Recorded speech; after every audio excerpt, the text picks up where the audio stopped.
Hello guys and welcome back to my video series of networking. तो last time हमने देखा था basic wireless network, जिसमें मैंने कवर किया था introduction to the wireless network, what is your access point, what is your small office, home office wireless local area network. हमने देखा था enterprise wireless local area network में क्या होता है। हमने देखा था what is your wireless LAN controller which is known as Cisco WLC models. साथ ही साथ हमने देखा था एक्सेस पॉइंट को, जो बाय डिफॉल्ट आपका ऑटोनोमस मोड में रहेगा, तो उसको लाइट वेट मोड में किस तरीके से कन्वर्ट करना है, उसके रिस्ट्रिक्शंस क्या है, और लाइट वेट मोड से वापस ऑटोनोमस मोड में किस तरीके से कन्वर्ट करना है। ठीक है, आज हम फोकस करने वाले हैं आपके Cisco wireless access point modes पे, जिसमें हम डिफरेंट टाइप्स ऑफ मोड देखेंगे। Like we are going to see the local mode, the client mode, the flex connect mode, monitor mode, sniffer mode, SE connect mode, rogue detector mode, bridge और flash mode, mesh mode, और last हम देखेंगे flex plus bridge and the mesh mode. Okay, तो previous video में हमने देखा था basic wireless networking, जो एक बार हम रिकैप कर लेते हैं। ठीक है,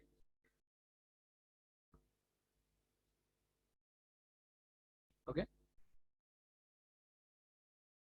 सो एट होम और office when we set up a wireless access point, आपके घर पे या फिर ऑफिस में जब कभी भी हम वायरलेस एक्सेस पॉइंट सेटअप करते हैं, this access point is your stand alone access point. Okay, why? Because this access point has one network, have only one subnet. That's why this is known as standard. Okay, so this AP have the ability to send a wireless signal to connect your PCs, which is your wireless PCs, to connect your laptop, to connect your tablets or the phone. This AP also have the ability to connect your wired devices. Okay, तो यहाँ पे आपका access point जो है वो आपके wired और wireless दोनों भी मीडियम्स को प्रोवाइड करता है। वायरलेस मीडियम जो है वो यूज़ किया जाएगा to connect your wireless PCs, wireless laptop या फिर वायरलेस फ़ोन या टैबलेट्स को कनेक्ट करने के लिए। और वायर्ड मीडियम जो है, यहाँ पे आप अपने क्लाइंट्स को कनेक्ट कर सकते हो, वायर्ड क्लाइंट्स को। But you have to make sure यहाँ पे जितने भी आपके डिवाइसेस है, जितने भी यूजर्स है, just make sure all the users or all the workstations belong from same subnet, which is your 192.168.1.0/24. Okay, so by default AP जो है, this AP is connected with your internet by using WAN connection. This AP is pre-configured with NAT, which is known as network address translation, have the ability to translate your public IP address into the private. This AP is also configured with the SSID by using FAPE key.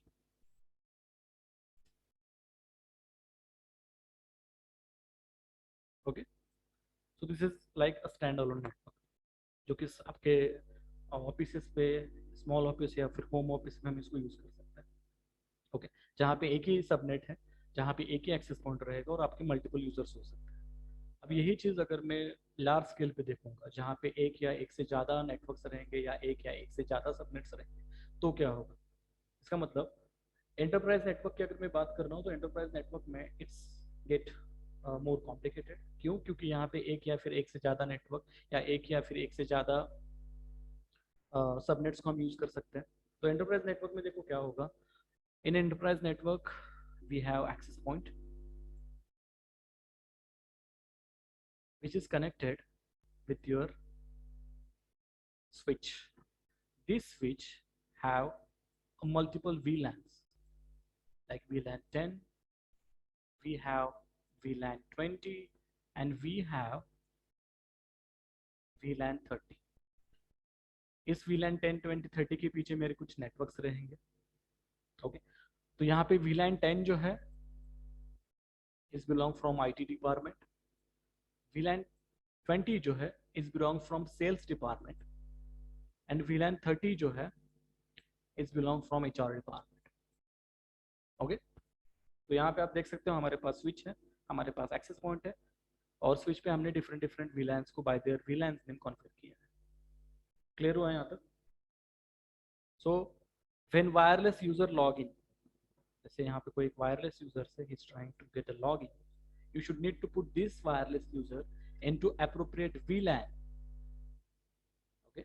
आपका यहाँ पे जो wireless user है जब login करेगा तो आपको इस वायरलेस यूजर को appropriate VLAN में रखना पड़ेगा by using what? By using SSID information. तो यहाँ पे AP पे मुझे VLAN information as well as SSID information को कॉन्फ़िगर करना पड़ेगा।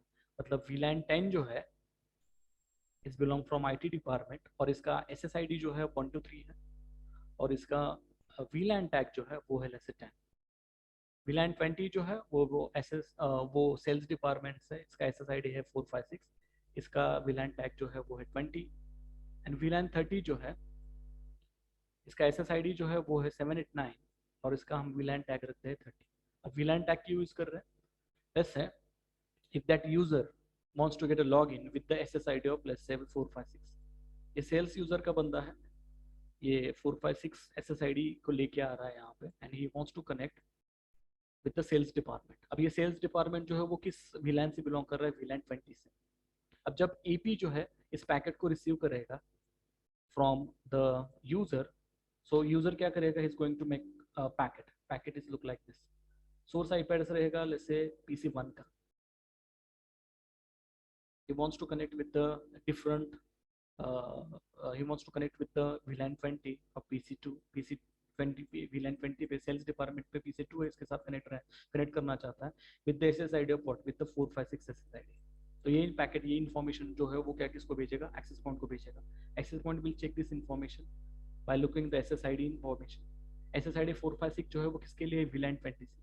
तो जबकि ये पैकेट जो है मुझे स्विच को भेजना है, is going to add the VLAN tag information. VLAN tag क्या होगा यहाँ पे? VLAN टैग होगा 20।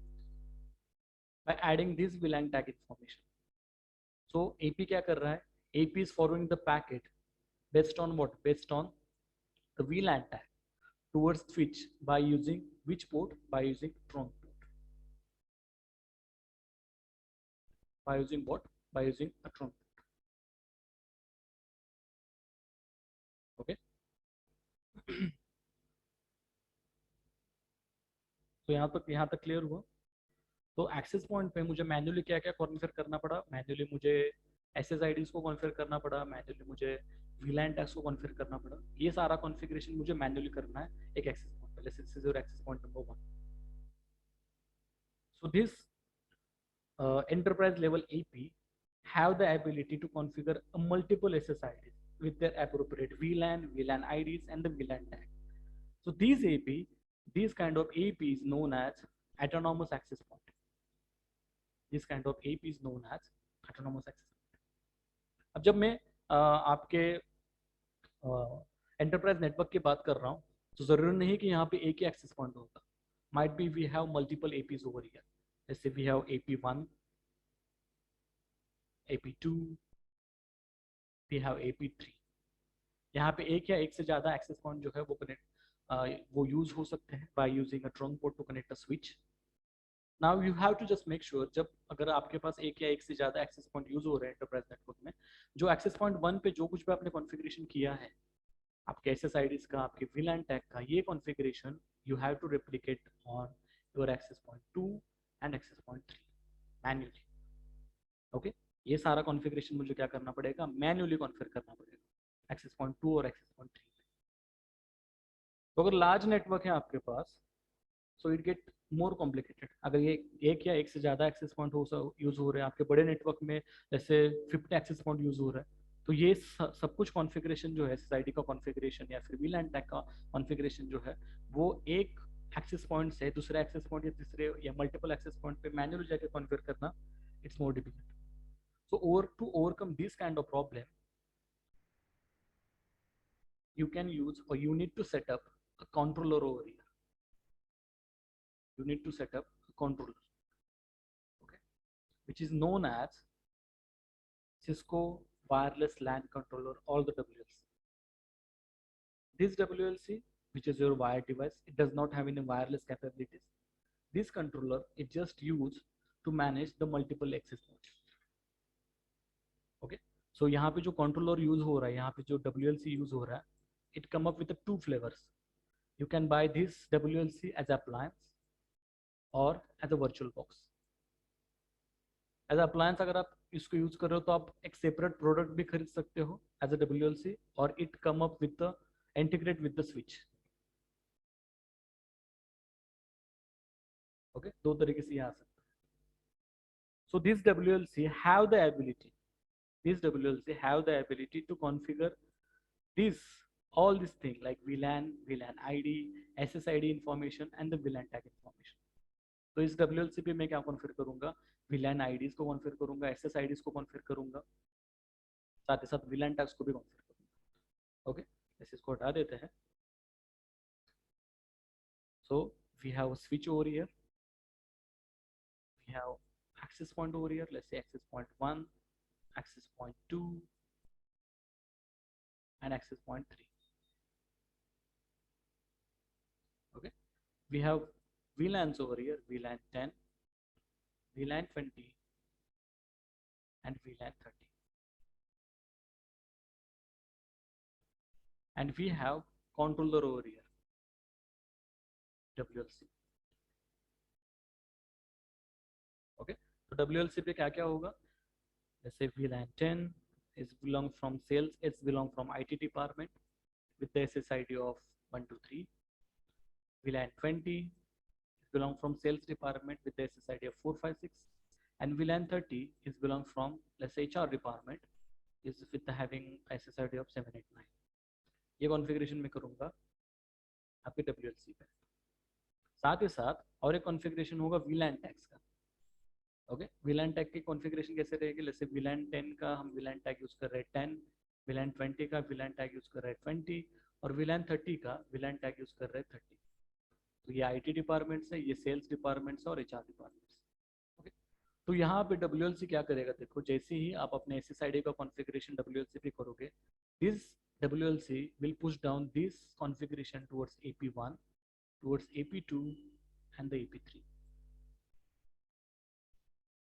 Okay, so यहाँ पे जो access point use कर रहे हैं, this access point is your special type of access point. यहाँ पे access point जो use हो रहे हैं, this access point is your special type of access point, which is known as lightweight access point. Okay, यहाँ पे जो हम AP use कर रहे हैं वो क्या है आपके, एक lightweight access point.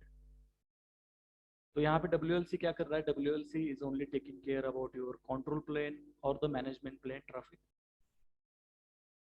Okay, and this WLC is only taking care about your what, about your data plane traffic. Clear हुआ? Now in lightweight APs you need to install the appropriate operating system over here, and this operating system is known as lightweight access point protocol or the CAPFAP.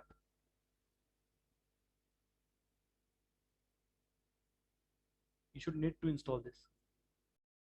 Okay, अब देखो क्या होगा, जैसे आप अपने access point पे ये सारे ऑपरेटिंग सिस्टम को या अप्रोप्रिएट ऑपरेटिंग सिस्टम को इंस्टॉल करोगे, द नेक्स्ट थिंग क्या होगा, next thing they need to register towards the WLC. अब इन एक्सेस पॉइंट को अपने आप को रजिस्टर करना होगा WLC के साथ. But before this registration, you have to make sure these APs have a IP address from a DHCP server. इनको पता होना चाहिए, इनका खुद का IP address होना चाहिए, साथ ही साथ इनको पता होना चाहिए कि WLC का IP address क्या है. From where? From the DHCP server. आप ये मैनुअली भी कर सकते हो, but if you have a DHCP server ये थोड़ा एडवांटेज रहेगा. तो कंसिडर करके चलते हैं, यहाँ पे नेटवर्क यूज हो रहा है 192.1.1.0/24. WLC का जो IP एड्रेस है वो है .100. तो DHCP सर्वर पे कॉन्फ़िगरेशन देखो क्या क्या रहेगा. On the DHCP server we have pool. इस पूल में क्या रहेगा, we have IP address range, we have subnet mask information, we have default gateway information, as well as we have option 43. अभी option 43 क्या है, this is your special type of IP address which is pointed towards the WLC management interface. Option 43 में WLC का IP address रहेगा, क्या रहेगा, 192.1.1.100. This is the IP address of WLC. So as well as getting the IP address information, as well as getting the IP address from the DHCP server. तो ये सिर्फ DHCP server इन access points को IP address ही नहीं configure करेगा, as well as they getting the information about the WLC. तो in excess point के पास क्या होगा, WLC की भी इंफॉर्मेशन आ जाएगी. तो जैसे ही इनके पास WLC की इंफॉर्मेशन आ जाएगी, they are trying to establish a connection between the WLC and the AP by using what? By using a protocol named CAPWAP. By using a protocol name is known as CAPWAP. Clear हुआ यहाँ तक? Okay. तो basically क्या हो रहा है, पूरा configuration मुझे WLC पे करना पड़ रहा है, और जैसे ही कनेक्शन एस्टेब्लिश हो जाता है, WLC क्या करेगा, SSIDs का कॉन्फ़िगरेशन जो है वो पुश डाउन कर देगा आपके एक्सेस पॉइंट्स के. तो जनरली एक्सेस पॉइंट पे ये सारा कॉन्फ़िगरेशन जो है वो ऑटोमेटिकली आ रहा है, वो डायनेमिकली आ रहा है, आपको मैन्युअली कुछ भी करने की यहाँ पे जरूरत नहीं है. Clear? So the communication is done between the access point and the WLC by using a protocol which is known as a CAPWAP. Okay. So basically देखो क्या होता है. Basically this is the first mode. This is your first mode. Remember one thing. This is your first mode, which is known as local mode, or also known as access point mode. Okay. यही आपका क्या है, first mode, which is known as the access point mode. ये lightweight AP का आपका default mode रहेगा. This mode offers a basic SSID, basic service set on the specific channels. It also have the ability to scan different channels, like it have the ability to measure your noise, measure your interferences. It have the ability to discover your unauthorized devices. It also have the ability to check the matches against the IDS event.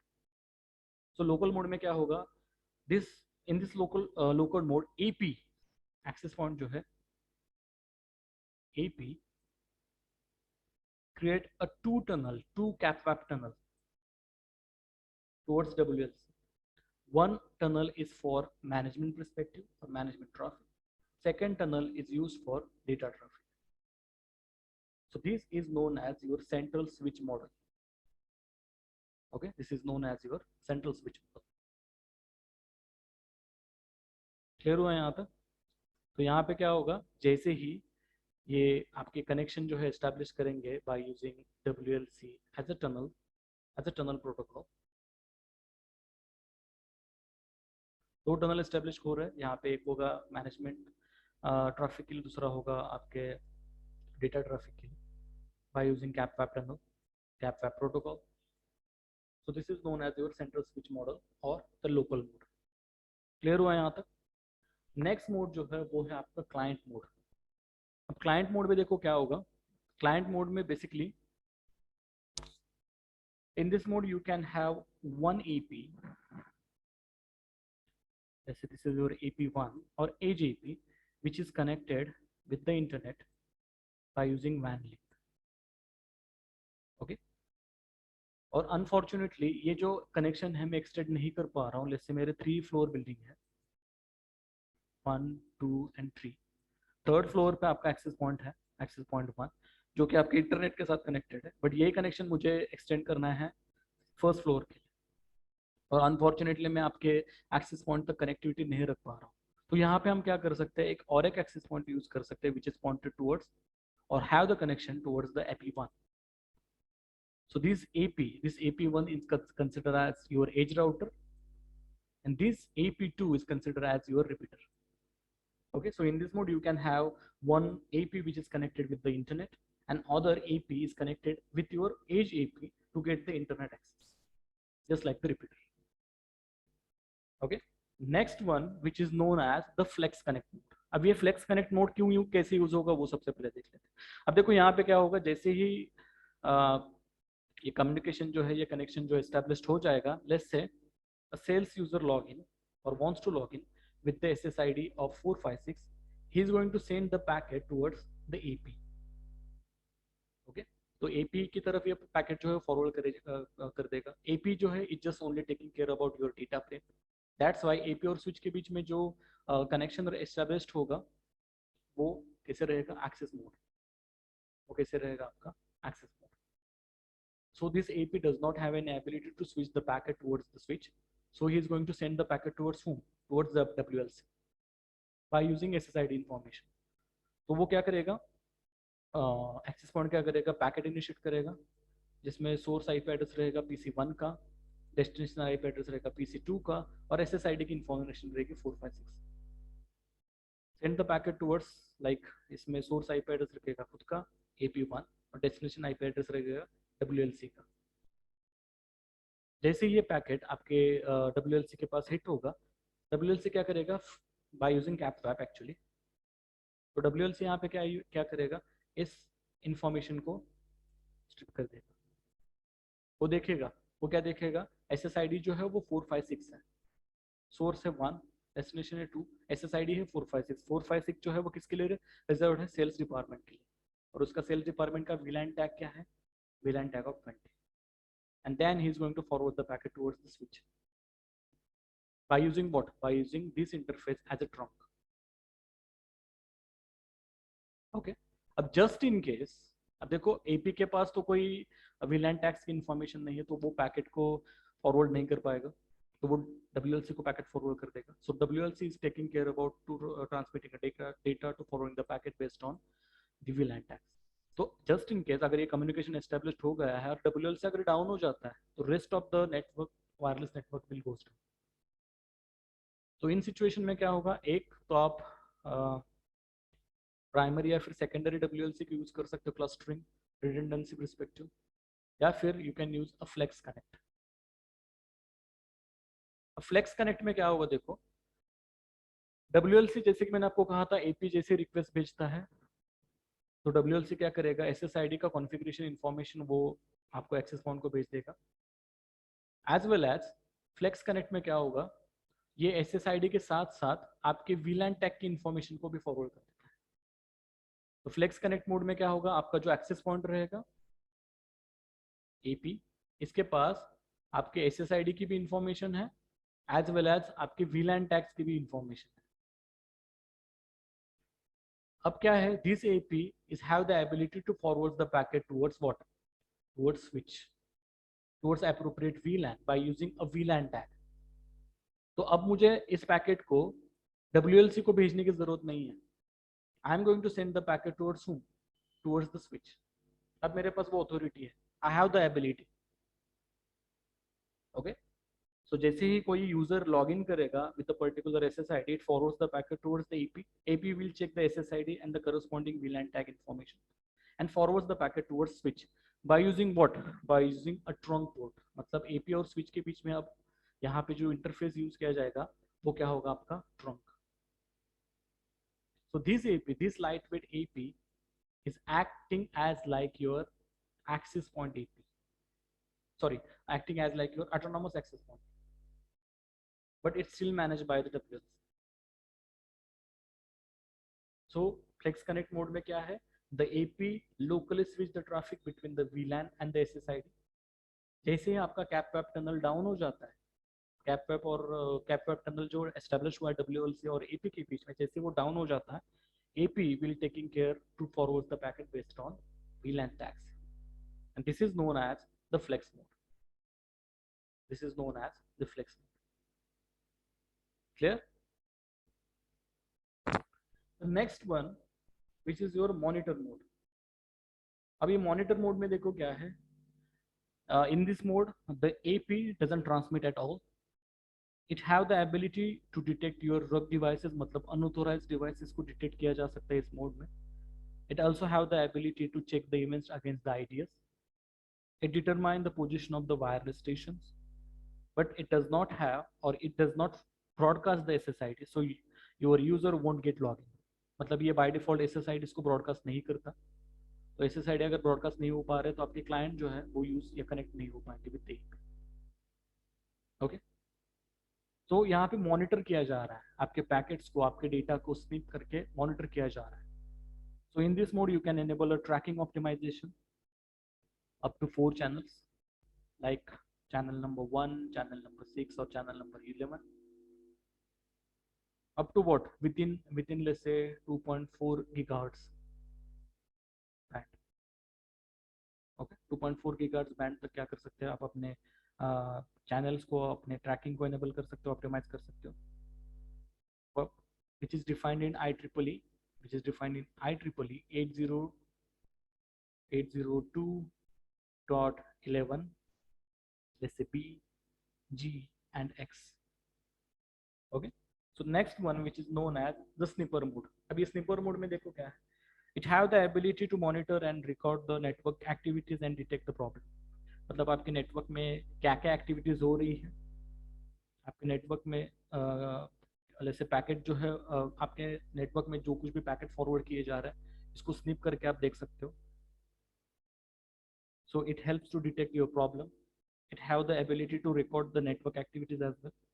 This mode, in this mode, the AP is become your you can call the wireless sniffer. आपका AP जो है it's considered as a wireless sniffer. Okay. Sniper मतलब क्या, वो packet को snip करके check करेगा, unauthorised packet आ रहे हैं या नेटवर्क में कौन सी एक्टिविटीज हो रही है, इन सभी एक्टिविटीज को वो मॉनिटर करेगा, साथ ही साथ उनको रिकॉर्ड भी करेगा. ओके. सो एपी जैसे ही स्निपर कंसिडर किया जा रहा है, it have the ability to capture and the forward all the packets on a particular channel to a remote machine.